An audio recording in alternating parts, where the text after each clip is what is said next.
So welcome back to the session of International Relations PYQ of 2023 for UPSC Prelims Civil Services Examination. First question, consider the following statement. The Stability and Growth Pact of European Union is a treaty that limits the level of budgetary deficit of countries of the European Union. यहाँ पर ये question European Union की stability and growth pact treaty से related है। कौन सा statement यहाँ इस ट्रीटी से रिलेटेड करेक्ट है फाइंड करना है। Statement 1, limit the level of budgetary deficit of the countries of the European union.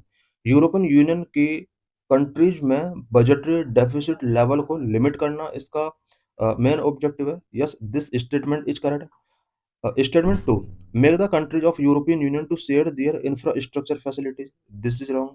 Statement 3, enable the countries of the European Union to share their technology. Technology share करने के लिए ये countries को enable करता है। This is wrong. So correct statement is 1, so answer is A only 1। Let's discuss the detail of this question. Why statement 1 is correct? The Stability and Growth Pact (SGP) is a set of fiscal rules designed to ensure that countries in the European Union pursue sound public finances. Stability and growth pact जो European Union countries के between हुआ है, ये physical rules का एक set है जिसमें सभी कंट्रीज साउंड पब्लिक फाइनेंसेस को परस्यू कर सकते हैं। It limit the budget deficit to 3% of GDP and public डेब्ट to 60% of GDP. Stability and growth pact (SGP) के अंडर यूरोपियन यूनियन के सभी कंट्रीज के लिए यहाँ budget deficit 3% of GDP and public debt को 60% ऑफ जीडीपी तक limit करने के लिए प्रोविजन किए गए हैं। Why statement 2 and 3 are incorrect? The SGP is still a fiscal economic monetary tool. It has nothing to do with sharing infrastructure or technology among member states. SGP जो treaty है European Union countries के between, ये physical and economic monetary tool है। इसके under किसी भी type का infrastructure और टेक्नोलॉजी शेयरिंग से रिलेटेड प्रोविजन नहीं है। So statement 2 and 3 are incorrect. About physical deficit Indian economy के कॉन्टेक्स्ट में भी बार बार न्यूज़पेपर्स में देखा जाता है। फिजिकल डेफिसिट क्या होता है, इससे रिलेटेड कुछ इंपॉर्टेंट पॉइंट्स हम यहाँ पर डिस्कस करेंगे। फिजिकल डेफिसिट अगर वह ना government's total expenditure exceed its total revenue in a financial year. Government का टोटल एक्सपेंडिचर जब टोटल रेवेन्यू से एक्सीड होता है, specially in a financial year, then this is known as physical deficit. इसमें borrowings को एक्सक्लूड कर दिया जाता है। इट मीन्स गवर्नमेंट का जो टोटल रेवेन्यू होता है, अगर कुछ बोरोइंग्स भी टेकिंग किया गया है, ये फिजिकल डेफिसिट के अंदर काउंट नहीं किया जाएगा। Signalling a need for borrowing to cover the gap. Physical deficit को कवर करने के लिए कुछ बोरोइंग्स टेकिंग करना होता है अदर कंट्रीज से, या हाउस होल्ड लेवल पर कुछ बोरोइंग करने होते हैं। बट ये crucial indicator of financial health usually expressed as a percentage of GDP. Physical deficit financial health का एक इम्पोर्टेंट इंडिकेटर होता है जिसको जीडीपी के साथ परसेंटेज में शो किया जाता है। Key aspect of physical deficit के एस्पेक्ट क्या है? Number 1, definition. The gap between government income and expenditure. Government income and expenditure के बिटवीन जो गैप होता है, this is known as physical deficit. It means total expenditure में से total revenue minus करेंगे, then we can find out physical deficit. Financing usually covered through public डेब्ट, internal loan and external borrowing. Physical deficit को compensate करने के लिए public डेब्ट taking किया जाता है, इंटरनल लोन और एक्सटर्नल बोरोइंग्स किए जाते हैं। Implications: while useful for funding development and infrastructure, higher deficit can lead to inflation and higher debt serving cost. Physical deficit development and infrastructure funding के लिए यूजफुल हो सकते हैं, बट फिजिकल डेफिसिट अगर high हो जाता है, देन कंट्री में इन्फ्लेशन बढ़ सकता है एंड हायर डेब्ट में कंट्री इंडल्ज हो सकता है।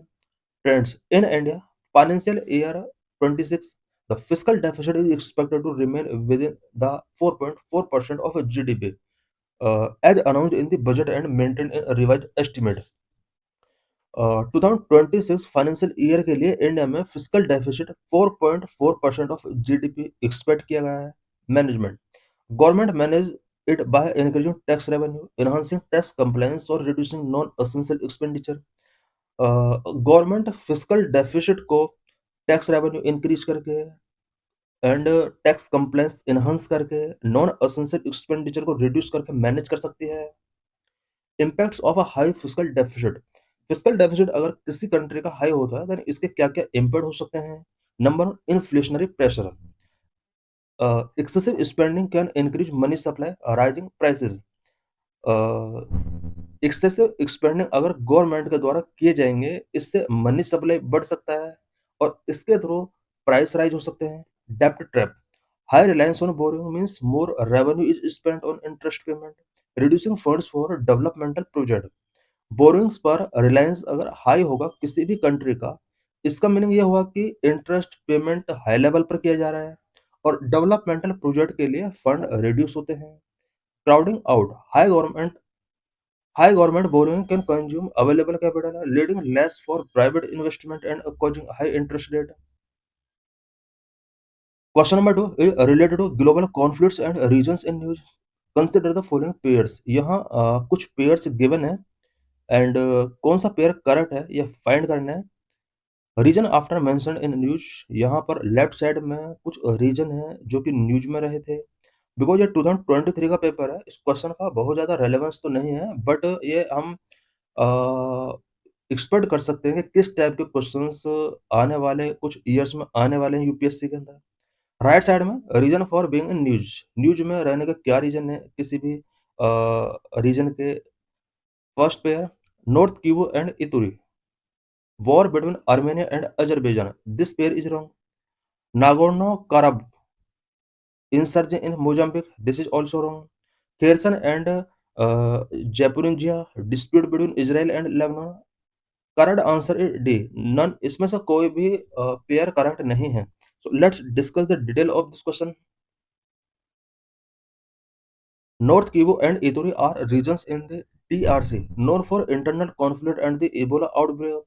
नॉर्थ कीवो एंड इतुरी ये जो रीजन है ये डेमोक्रेटिक रिपब्लिक ऑफ कॉन्गो का रीजन है और ये internal conflict and Ebola outbreak के लिए न्यूज में रहे हैं।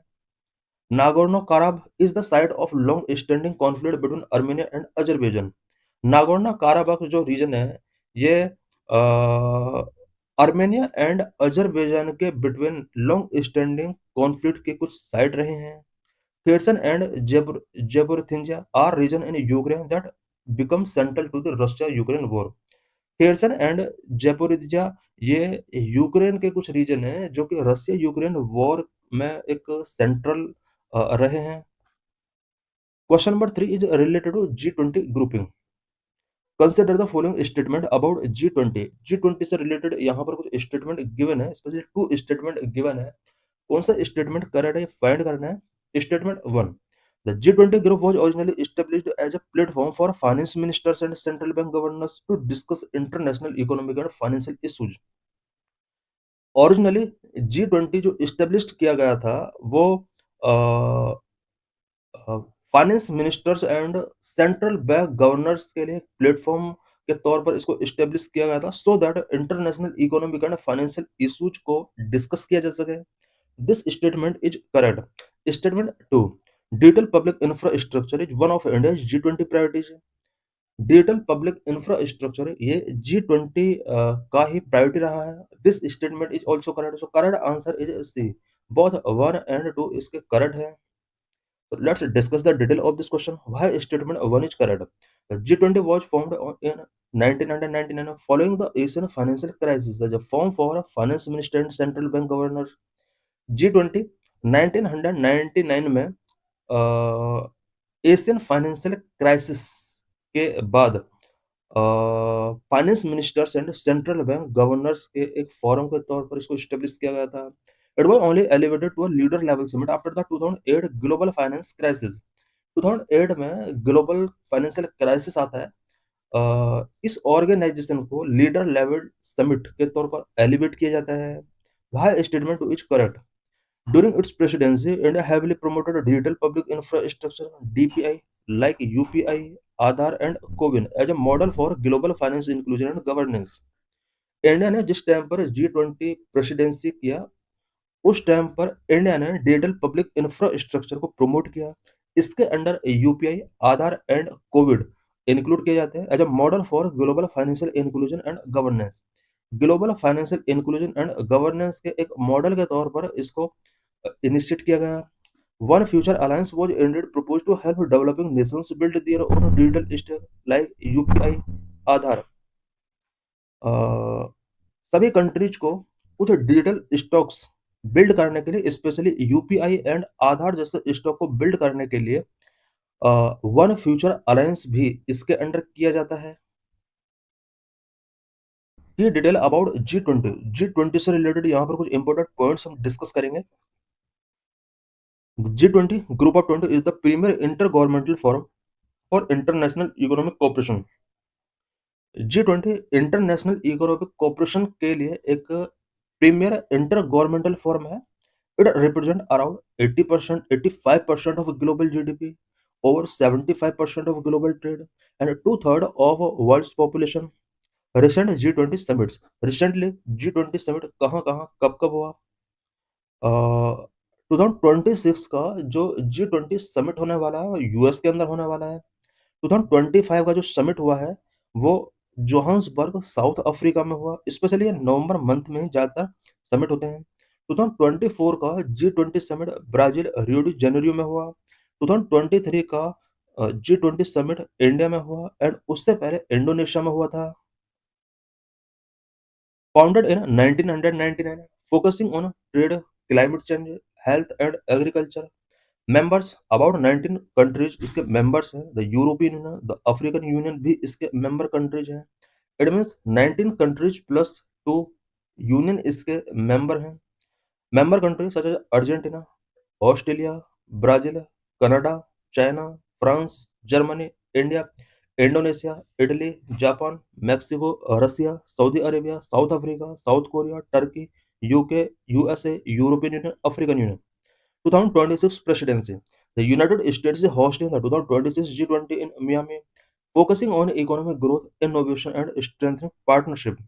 2026 का जो इसका समिट होने वाला है, वो मियामी यूएस के अंदर होने वाला है, जिसका main focus economic growth, innovation and strengthening partnership पर रहेगा। Structure operate through a rotating presidency holding annual summit to discuss economic governance.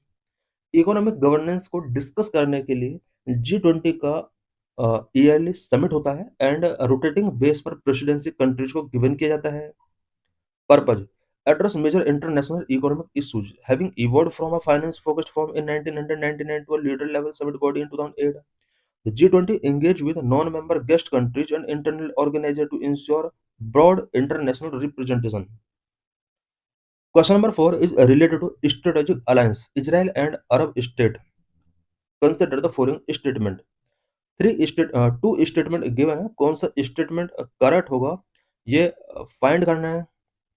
Statement 1, several Arab states including Egypt, Jordan, United Arab Emirates, Bahrain, Morocco and Sudan have established diplomatic relation with Israel.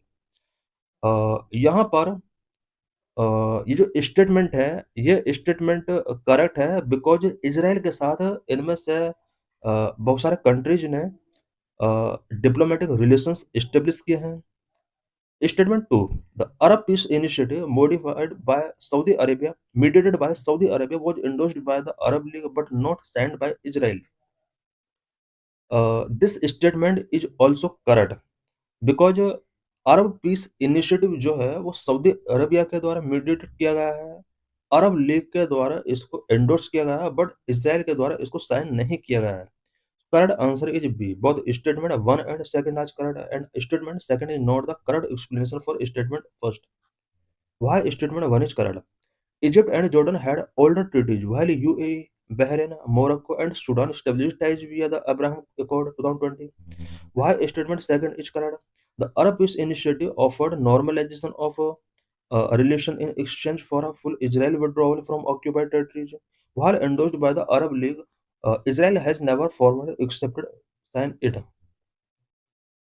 Question number 5 related to global mineral production cobalt.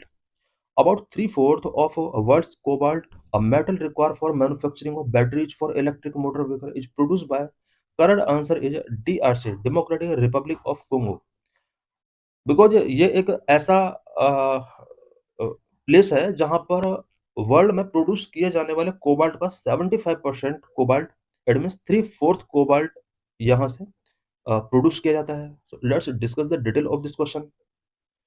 DRC is world's largest producer of cobalt, accounting for roughly 70% of global production.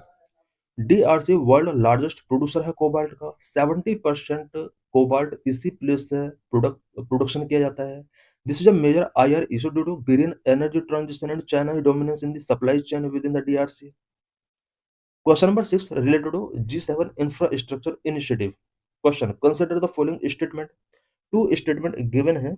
कौन सा statement correct होगा find out करना है. Statement first, the Partnership for Global Infrastructure and Investment is an initiative of G7, PGII, Partnership for Global Infrastructure Investment. ये G7 का initiative है. This is correct. PGII aims to provide financial support only to the member countries of G7. Statement में लिखा हुआ है PGII only G7 member countries के लिए ही financial support provide करता है. This is wrong. So correct answer is a, one only. So let's discuss the detail of this question. Why statement 1 is correct?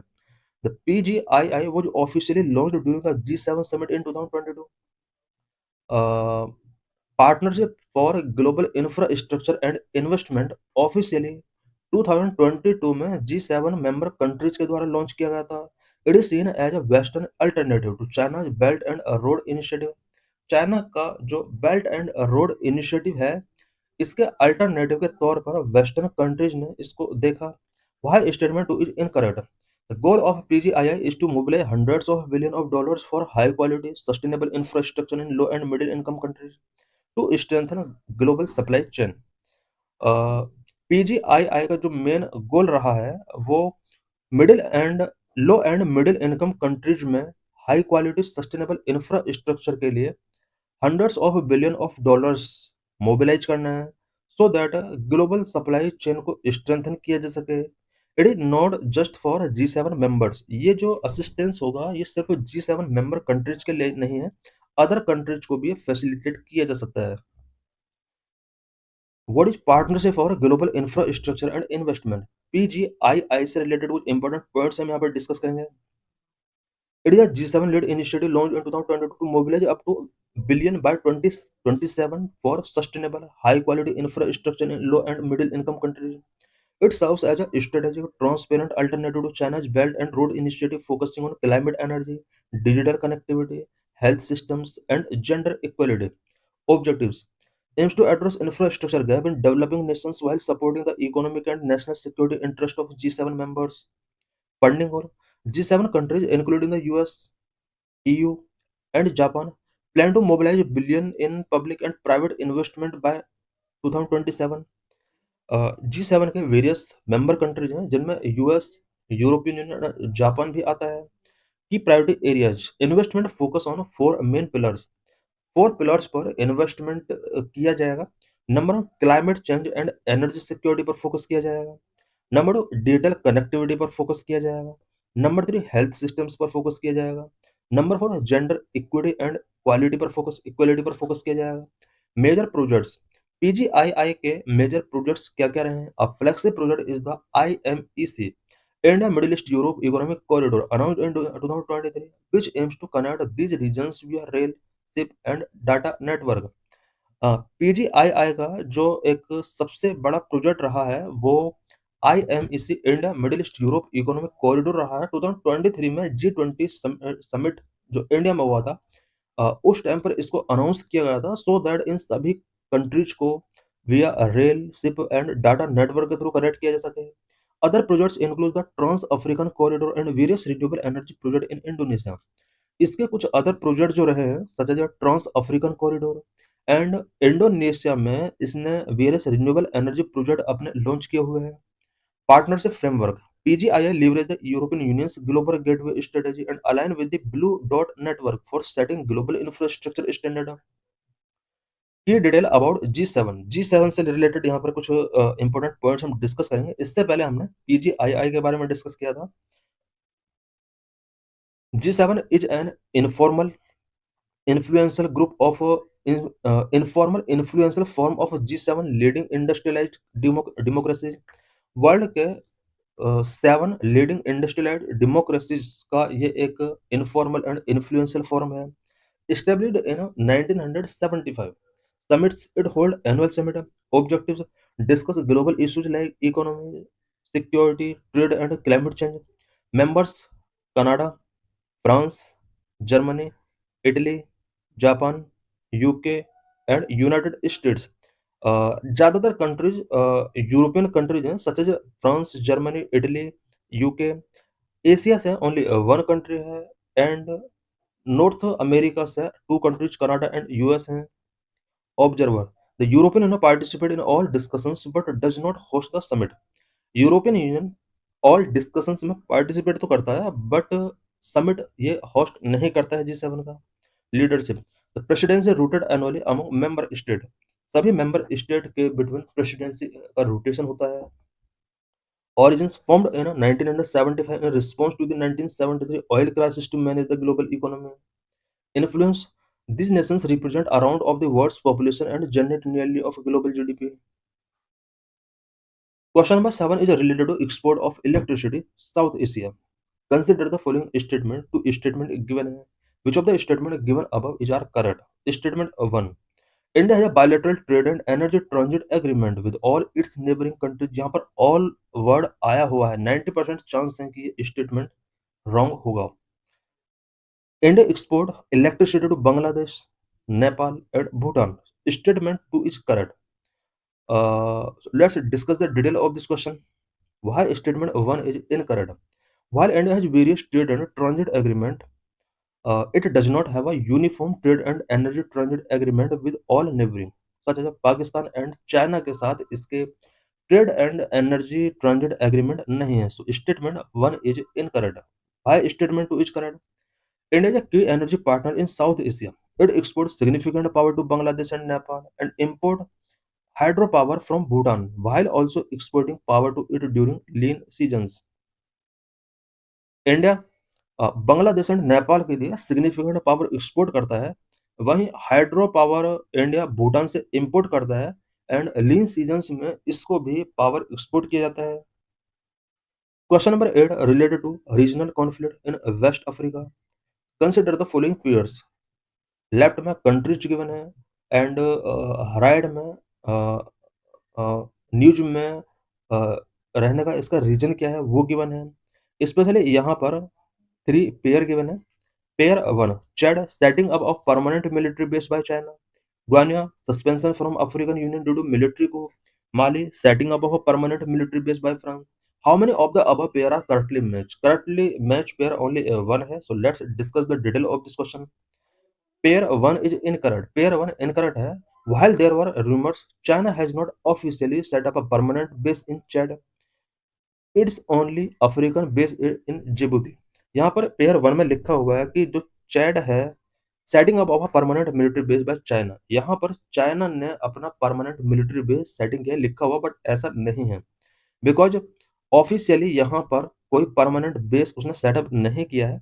Africa में only Djibouti एक ऐसा place है जहां पर चाइना ने अपना बेस स्टेब्लिश किया हुआ है। Pair two is correct. Ghana along with Mali and Burkina Faso was suspended from African Union following a military coup in 2021। Why pair 3 is incorrect? France usually withdrew its troops from Mali Operation Burkina in 2022 due to deteriorating relations with the Malian military junta। Question number 9 related to connectivity project in Southeast Asia। Consider the following statement। Statement 1. India Myanmar Thailand trilateral highway connect More in Manipur and Moi Sot in Thailand via Myanmar। This statement is correct because India Myanmar Thailand trilateral जो है ये India के मणिपुर में मोहरे place से Thailand के मोई सोट place को कनेक्ट करता है via Myanmar.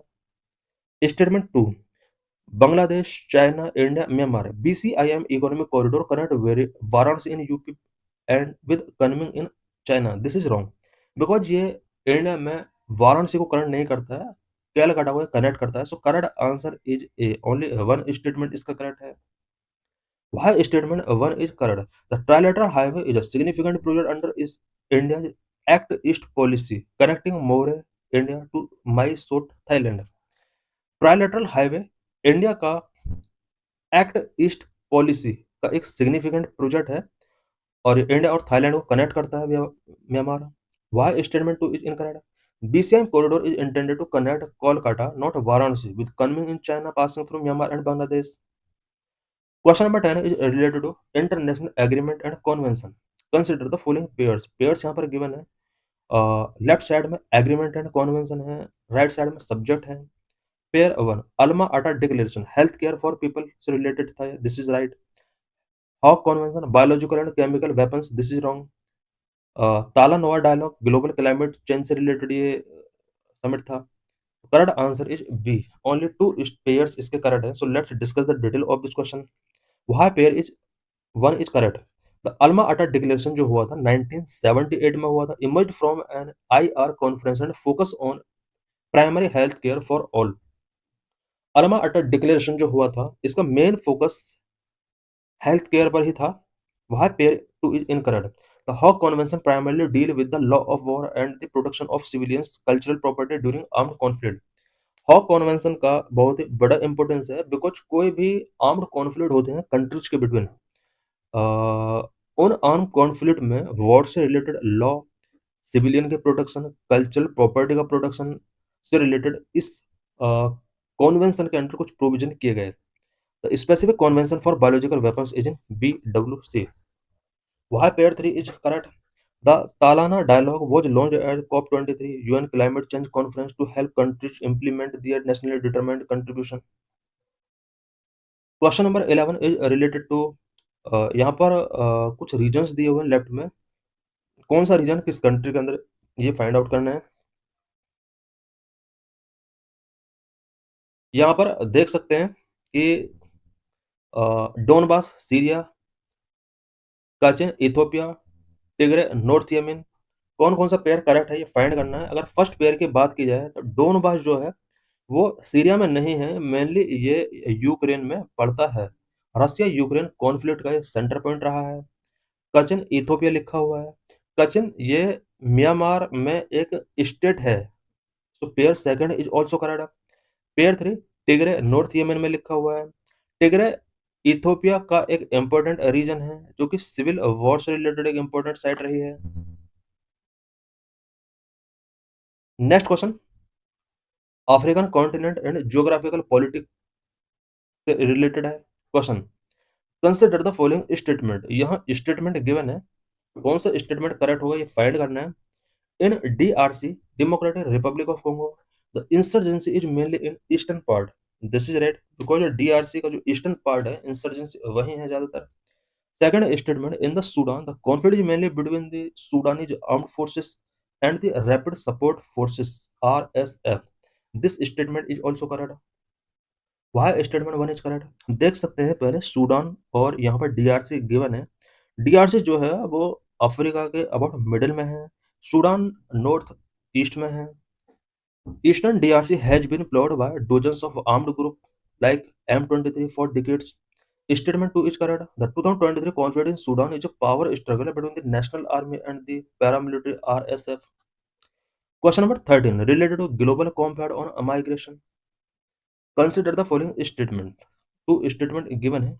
The Global Compact for Safe, Orderly and Regular Migration is the first ever internationally negotiated agreement on the common approach to international migration.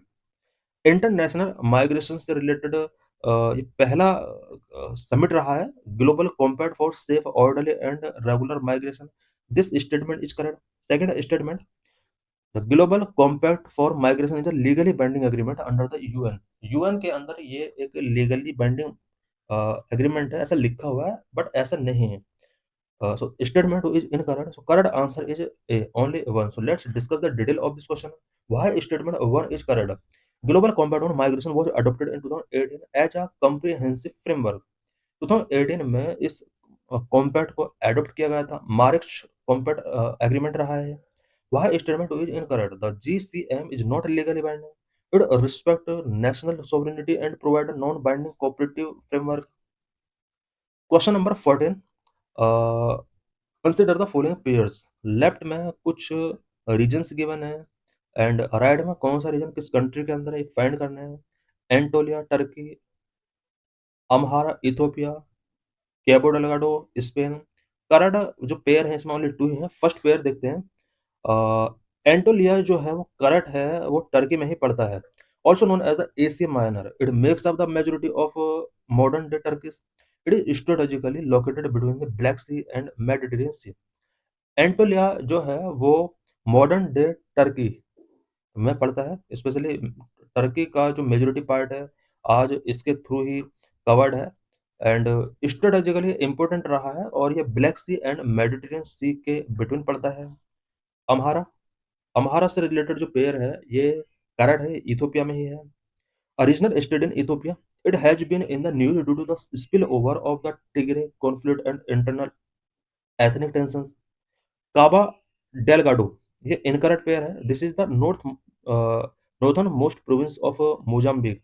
It has been the site of a major Islamist insurgency and humanitarian crisis.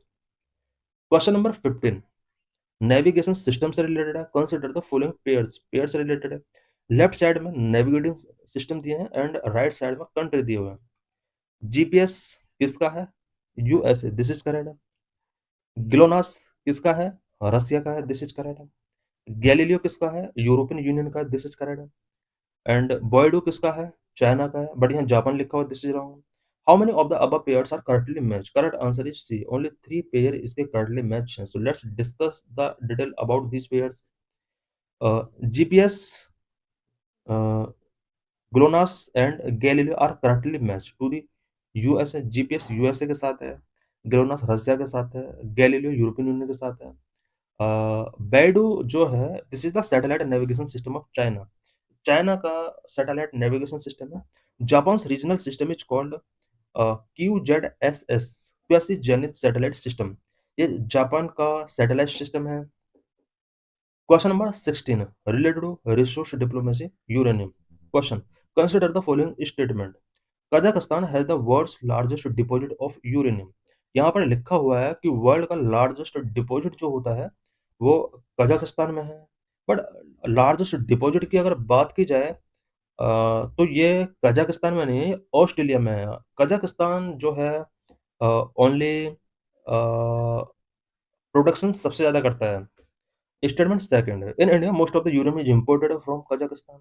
India में ज़्यादातर uranium जो import किया जाता है वो Kazakhstan से किया जाता है. This is true. So correct answer is B, true only. Why statement one is incorrect? Australia possesses the world's largest known uranium reserve. Roughly 28% uranium यहीं पर रिजर्व है. However, Kazakhstan is the world's largest producer of uranium. Why statement which correct? India has a long-term civil nuclear agreement with Kazakhstan. Kazakhstan के साथ India ने long-term civil nuclear agreement sign किया हुआ है and it remain India's largest supplier of uranium for its nuclear power plant. Question number 17 related to international environmental governance. Consider the following statement. Statement 1. The Convention on International Trade in Endangered Species of Wild Fauna and Flora CITES is legally binding on the parties that have joined it. CITES को जो भी countries join करते हैं वो legally binding तरीके से उसको follow करने होते हैं. But this convention does not take the place of national law. ये जो कॉन्वेंशन है वो नेशनल लॉ के अबव नहीं हो सकता. This statement is correct. Statement second. CITES secretary is administered by UNEP. United Nations Environment Programme के द्वारा इसको एडमिनिस्ट्रेशन किया जाता है and is located in Geneva. इसका सेक्रेटेरिएट जेनेवा में है. This is also correct. So correct answer is both 1 and 2. Why statement 1 is correct? Sites provide an international framework, but member countries must enact their own domestic legislations like India's Wildlife Protection Act to implement it. Sites uh, animal के production के लिए एक international framework provide करता है और इसके implementation के लिए सभी कंट्रीज को डोमेस्टिक लेजिस्लेशन इनेक्ट करने पड़ते हैं, सच एज इंडिया ने wild life production act 1972 enact किया हुआ है। Why statement to each current? The secretary is indeed hosted by United Nations Environment Program in Geneva, Switzerland में इसका सेक्रेटेरिएट है। More about CITES. CITES is an international legally binding treaty signed in 1973, effective from 1975. Sites एक internationally legally binding treaty रहा है 1975 का। Treaty 1973 में sign की जाती है एंड इसको 1975 में इफेक्टिव कर दिया जाता है। What is the purpose of CITES? To protect endangered species from over exploitation due to international trade. Specially endangered species को प्रोटेक्ट करना इसका मेन ऑब्जेक्टिव है। इसका ओवर एक्सप्लॉइटेशन ट्रेड के इंटरनेशनल ट्रेड के थ्रू ना किया जाए, इसको कंट्रोल करना होता है। To ensure that trade of wild animals and plant does not threaten their survival. ये इंश्योर करता है कि animal wild animal and plants का जो ट्रेड हो रहा है इंटरनेशनल लेवल पर, वो इनके सर्वाइवल को थ्रेट ना करे। It regulates international trade, including import, export, and re-export of over 40,000 species via system of permit and certificate based on three appendix. इसके अंडर मेनली थ्री अपेंडिक्स होते हैं। Implementation: 185 countries are involved, which must adopt domestic legislation to implement CITES.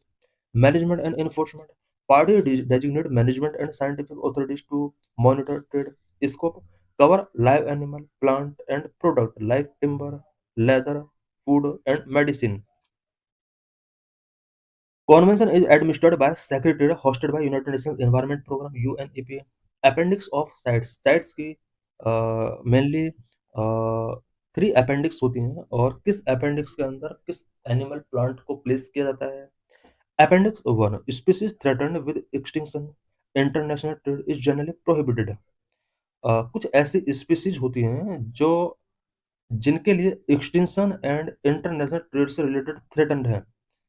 इस तरह से उन species को prohibit किया जाता है। इट मीन्स इस तरह की स्पीसीज का इंटरनेशनल लेवल पर ट्रेड प्रोहिबिट कर दिया जाता है। अपेंडिक्स 1 में कौन-कौन से प्लांट और एनिमल रखे गए हैं? टाइगर अपेंडिक्स 1 में रखा गया है। एशियन एलिफेंट साइट्स अपेंडिक्स 1 में ही रखा गया है। गोरिल्ला, पांडाज, सी टर्टल, चीता, चिंपैंजी, ये सब साइट्स अपेंडिक्स फर्स्ट में रखे गए हैं बिकॉज़ ये एक्सटेंशन के वर्ज पर हैं। Plant Brazilian rosewood, giant tropical pitcher plant, most ladies slipper orchids. Appendix second: species not necessarily threatened currently but may become so without trade regulation. कुछ species ऐसी होती हैं जो करंटली थ्रेटन्ड तो नहीं है बट अगर इनके ट्रेड को रेगुलेट नहीं किया जाता है तो ये थ्रेटन्ड हो सकती हैं in future. For example animal के अंदर American alligators, most corals, penguin, basking shark, whale shark, white shark, manta rays, sea horse. Plant mahogany, most cacti and orchid species. Appendix third: species produced in at least one country which has add other sites parties for assistance in controlling trade. कुछ species ऐसी होती हैं जो किसी एक country के अंदर protect की गई है। एटलीस्ट वन कंट्री के अंदर प्रोटेक्ट होनी चाहिए एंड वो कंट्री अदर साइड कंट्री से उसको उसके ट्रेड को कंट्रोल करने के लिए रिक्वेस्ट करता है। फॉर एग्जांपल हनी बागर लिस्टेड बाय बोट्सवाना। हनी बागर ने अ, हनी बागर जो स्पीसीज है बोट्सवाना ने इसको साइट्स के अंदर लिस्ट किया हुआ है। Walruses listed by Canada, map turtle listed by USA, certain beetles listed by India. Question number 18: consider the following statement. Two statement given है, कौन सा करेक्ट फाइंड करना है। A right to the city is an agreed human right and the UN Habitat monitor the commitment made by each country in this regard. This is right. A right to city gives every occupant of the city the right to realm public spaces and public participation in city. This statement is also correct. So correct answer is C, both 1 and 2. इसका explanation यहाँ पर given है। Question number 19: which one of the following is a part of Congo basin. कौन सा इसमें Congo basin का part है। Cameroon इसमें कॉन्गो बेसिन का पार्ट है और हम देख सकते हैं कि कौन कौन सा इससे पहले जो लेक्चर था ज्योग्राफी से रिलेटेड उसमें भी एक क्वेश्चन मेंशन किया गया है with map. Question number 20, how many of the following countries share a land boundary with Ukraine? Ukraine के साथ कौन कौन सा कंट्री लैंड बाउंड्री शेयर करता है? हंगरी शेयर करता है, रोमेनिया शेयर करता है, बेलारस शेयर करता है, पोलैंड, स्लोवेकिया, सभी कंट्रीज लैंड बाउंड्री इसके साथ शेयर करते हैं। यहाँ पर मैप भी गिवन है यूक्रेन का। Question number 21, consider the following statement. Two statement given है, कौन सा स्टेटमेंट करेक्ट है फाइंड करना है। India is member of International Green Council, this is correct because India International Green Council का मेंबर है। Statement two, a country needs to be a member of international grain council for exporting or importing rice and wheat। Rice and wheat के export करने के लिए, import करने के लिए country को पहले इंटरनेशनल ग्रेन काउंसिल का मेंबर बनना पड़ता है। This is wrong. Why statement 1 is correct? India is indeed a member of IGC, which is an intergovernmental organization that seeks to promote cooperation in the global grain trade. Why statement 2 is incorrect? Membership is not a prerequisite for the trade of rice and wheat. Countries trade countries trade these commodities based on a bilateral agreement and WTO norms regardless of IGC membership. Next question related to connectivity and trade global infrastructure. Consider the following statement. Two statement given है, कौन सा statement correct होगा and second statement क्या first statement को explain करता है या नहीं, ये फाइंड करना है। Statement 1, recently the United States of America and the European Union have launch the Trade and technology Council. 2023 का एक क्वेश्चन है, तो उस टाइम का ये इंसिडेंट रहा होगा। United States of America and European Union ने trade and technology council launch किया था। Yes, this statement is correct. Statement second, the USA and the European Union claim that through this they are trying to bring technological progress and physical productivity under their control. Statement second is correct. So correct answer is C. Statement one is correct but statement second is incorrect. ये question का कोई present में relevance नहीं है, but इस तरह के questions हमें ये आइडिया गिवन करते हैं कि इस टाइप के क्वेश्चंस यूपीएससी पूछ सकता है। Next question is related to infrastructure connectivity project. Consider the following pairs. यहाँ पर पेयर गिवन है, स्पेशली लेफ्ट साइड में प्रोजेक्ट है एंड राइट साइड में उनका कनेक्टिविटी गिवन है। Pair one, east west corridor golden quadrilateral. East west corridor golden quadrilateral का part नहीं है, so this pair is wrong. Pair second, trilateral highway Moreh in Manipur and Chiang Mai in Thailand. ये Thailand में Chiang Mai को connect नहीं करता है। This is wrong. Bangladesh China India Myanmar economic corridor Varanasi in UP and Kunming in China. This is also wrong because India में ये वाराणसी के साथ कनेक्ट नहीं होता, कैलकाटा के साथ कनेक्ट होता है। So correct answer is D. इनमें से कोई भी स्टेटमेंट करेक्ट नहीं है। Why pair one is incorrect. The east-west corridor connects Silchar in Assam and Porbandar in Gujarat. East-west corridor of India Assam के सिलचर से गुजरात के पोरबंदर को कनेक्ट करता है। Pair two, the trilateral highway connect Moreh India to Mae Sot in Thailand, not Chiang Mai. Trilateral highway Manipur के मोरे को Thailand के माई shot के साथ कनेक्ट करता है। Pair three, the BCIM corridor connect Calcutta not Varanasi with Kunming. Map में देख सकते हैं यहाँ पर गोल्डन क्वाड्रिलेटरल गिवन है जो कि दिल्ली, मुंबई, चेन्नई, कैलकाटा को कनेक्ट करता है। North south corridor, east west corridor यहाँ पर गिवन है।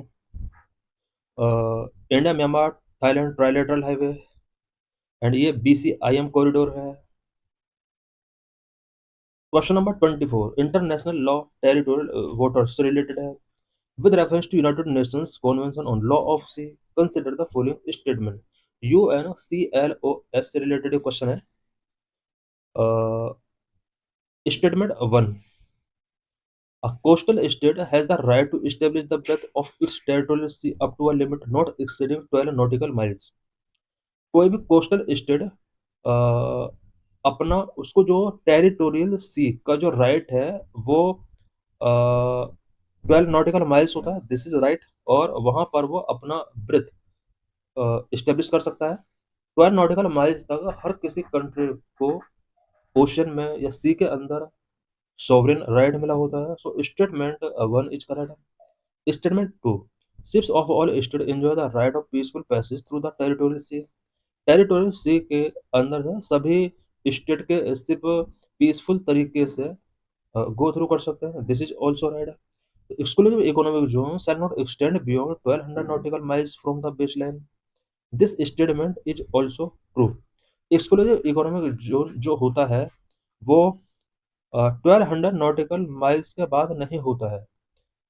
24 टू 200 के बिटवीन जो जोन होता है this is known as exclusive economic zone. और इस रीजन पर कंट्री का ओनली रिसोर्स पर राइट होता है। 200 का बाद वाला जो एरिया होता है वो सभी कंट्रीज का होता है, स्पेशली किसी कंट्री का इसके ऊपर राइट नहीं होता है। So all statement are correct and correct answer is D. About UNCLOS. UNCLOS is the comprehensive international treaty establishing legal rules for ocean space resource and maritime jurisdiction. UNCLOS एक comprehensive international treaty है जो कि ocean space resources marine jurisdiction के लिए legal rules establish करती है। It defines zone like the 12 nautical miles territorial sea and 1200 nautical miles exclusive economic zone adopted in 1982 and in force since 1994। UNCLOS 1982 में adopt किया गया था, 1994 में इसको इम्प्लीमेंट किया गया। Maritime zone, UNCLOS defines several zones of jurisdiction। Several zones of jurisdiction को UNCLOS के द्वारा ही डिफाइन किया गया है। Number one, internal water, waters on the landward side of the baseline। Number two, territory से up to 12 nautical miles from the baseline over which state have sovereignty। Territorial sea पर state का complete sovereignty होता है। Number three, contiguous zone up to 24 nautical miles allowing state to prevent infringement of custom, physical, immigration और sanitary law. Number four, exclusive economic zone up to 1200 nautical miles where state have sovereign rights to explore and exploit natural resources। Number five, high seas, water beyond national jurisdiction, open to all nations for freedom of navigation and overflight। Key principle, it promotes peaceful use of oceans, environmental protection and resource management। It classifies the seabed beyond national jurisdiction as the common heritage of mankind। Dispute settlement, UNCLOS provide a legal framework for dispute settlement through international tribunals। Key regulatory bodies, the International Maritime Organization IMO and International Seabed Authority are involved in its operation। Question number 25, consider the following statement। Two statement given है, कौन सा statement correct find करना है। Somalia, map में हम देख सकते हैं यहाँ पर specially Azerbaijan and Armenia and Nagorno Karabakh का मैप गिवन है। Somalia has been suffering from a lack of stable government and internal conflict for decades. 2023 का इंसिडेंट रहा था उस टाइम पर। सोमालिया हम देख सकते हैं ये अफ्रीकन कॉन्टिनेंट का कंट्री है। Statement one is correct. Nagorno-Karabakh is a region recognized as a part of Armenia but inhabited by Azerbaijan। This statement is wrong. So correct answer is one A, one only। This is the explanation of this question। Next question related to West African geopolitics coup belt।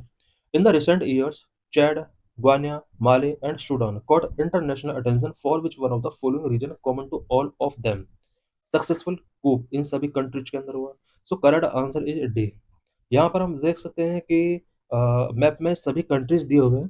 2023 के आसपास सभी countries के अंदर successful coup होता है।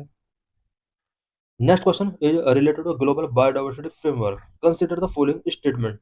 The Kunming Montreal Global Biodiversity Framework was adopted at the 15th Conference of Parties to the UN Convention on Biological Diversity। UN convention on biological diversity का COP 15 के अंदर ही Kunming Montreal global biodiversity framework adopt किया। This is right.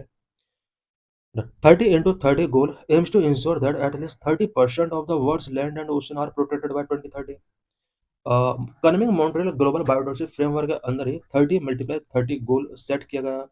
इस गोल के according world के land and ocean का 30% protect करने का यहाँ पर टारगेट रखा गया 2030 तक के लिए। यहाँ पर 30 मीनिंग है 30 टारगेट, 30% एंड 30 मतलब है 2030। Both statement are correct. So correct answer is C. This is an international environment treaty. Statement one is correct. COP15 took place in two part में हुआ Kunming and Montreal and resulted in this landmark global agreement. COP15 of global biodiversity ये two part में हुआ था. कनमिंग Montreal जो word है यहाँ पर कनमिंग पहला पार्ट कनमिंग में कंडक्ट किया है एंड इसका सेकंड पार्ट मॉन्ट्रियल में कंडक्ट किया गया. Statement 2 is correct. The 30 target is the most famous part of this framework, aiming to protect 30% of the planet's ecosystem by 2030. About the Kunming Montreal Global Biodiversity Framework (GBF), it is a landmark international agreement to halt and reverse biodiversity loss by 2030. 2030 तक biodiversity loss को reverse करना इसका target है. यह एक international agreement था adopted in December 2022 at COP15. दिसंबर 2022 में biodiversity से रिलेटेड COP15 कंडक्ट किया गया था. It includes 4 global goals for 2050 and 23 target for 2030. Notably, that 30 multiply 30 goal to protect 30% of land and sea. Kunming Montreal global biodiversity framework के अंदर 2050 तक के लिए इसमें 4 गोल सेट किए गए थे. 2030 तक के लिए 23 टारगेट सेट किए गए थे एंड इसमें लैंड एंड सी को अबाउट 30% तक प्रोटेक्ट करने का टारगेट रखा गया 30 के under. Key target include reducing pollution, managing risk from biotechnology and financing conservation. 2030 mission take urgent action to halt and reverse biodiversity loss, putting nature on a path to recovery. 2050 vision living in harmony with nature. 23 action oriented target 2030 के लिए जो 23 target set किए गए उनमें से कुछ target given है. Target 1 and 2 planning to manage loss and restore 30% of degraded ecosystem. Target 3 conserve 30% of global land inland water and ecosystems oceans. Target 7 reduce pollution risk including pesticides and plastic. Target 15 ensure business assess, disclose and reduce biodiversity related risk. Financial mobilization target of at least USD 200 billion per year in funding from public and private source with a target of at least USD 30 billion yearly from developed countries by 2030. Uh, Recent and upcoming biodiversity COP से related especially biodiversity COP से related recent and upcoming summits क्या कह रहे हैं. Next summit जो होने वाला है 2026 में वो बायोडाइवर्सिटी का COP17 होगा और इसको येरेवन आर्मेनिया के अंदर अक्टूबर मंथ में कंडक्ट किया जाएगा. COP16 जो हुआ है वो काली एंड रोम समिट के नाम से जाना जाता है.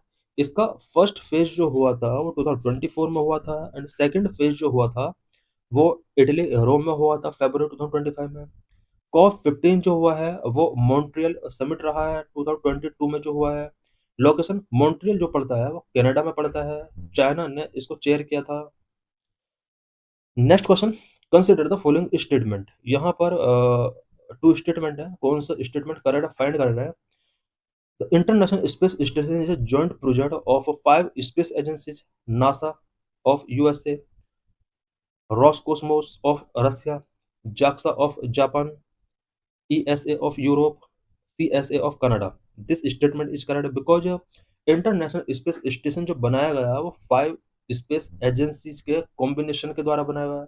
अबाउट 15 कंट्रीज इसके अंदर कंप्राइज हैं. China is a member of international space station. This statement is wrong. So correct answer is a one only. इसका करेक्ट है. Why statement 1 is correct? The ISS is a collaborative project between official 5 space agencies representing 50 countries. 15 countries. Why statement 2 is incorrect? China was never part of the ISS program due to US legislative restrictions, the Wolf Amendment. Instead, China has built its own independent space station called Tiangong. China का अपना एक independent space station है which is known as Tiangong. About the International Space Station, a laboratory in low Earth orbit that has been continuously revolving for over 25 years since now 2000. International space station एक earth orbit में continuously revolve करने वाली एक laboratory है जो कि 2000 से लेकर अभी तक कंटिन्यू रिवॉल्व कर रही है. Largest single structure ever put into space by humans, रफली the size of an American football field. American football field के साइज के इक्वल है. Current status and operations. Active missions. The station is currently hosting Expedition 74. Upcoming activity. NASA astronaut Jessica Meir and Chris Williams are scheduled for the spacewalk on 18 March 2026 to prepare for the installation of new roll-out solar array. 18 मार्च को NASA की तरफ से कुछ astronaut Jessica Meir and Chris William को schedule किया गया है कि वो आईएसएस पर लैंडिंग करेंगे। Orbit and visibility. It orbit Earth approximately every 90 minutes at an altitude of 400 km, traveling at 28,000 km per hour. International space station earth को approximately every 90 minute में ऑर्बिट कर रहा है। इट मीन्स ये अर्थ का एक राउंड लगभग 90 मिनट और 1.5 आवर्स में कंप्लीट कर लेता है। अर्थ के अबाउट 400 किलोमीटर ये एल्टीट्यूड पर है एंड इसका जो ट्रेवलिंग स्पीड है वो 28,000 किलोमीटर पर आवर है। You can track when it pass over your location using NASA spot the station tool. Interdependence. The station relies on a delicate balance. The US provide most of the electrical power. US ISS को electrical power provide करता है। Russia provide propulsion for orbit maintenance and debris avoidance. Orbit maintenance and debris avoidance के लिए रसिया propulsion provide करता है। Key features and facilities. Living space has the internal volume of 6 bedroom houses, 7 sleeping squares, 2 bathroom, 1 gym, and a 360-degree bay window called the cupola. Research it serves as a unique microgravity laboratory for experiment in biology, physics, and medicine that cannot be performed on Earth.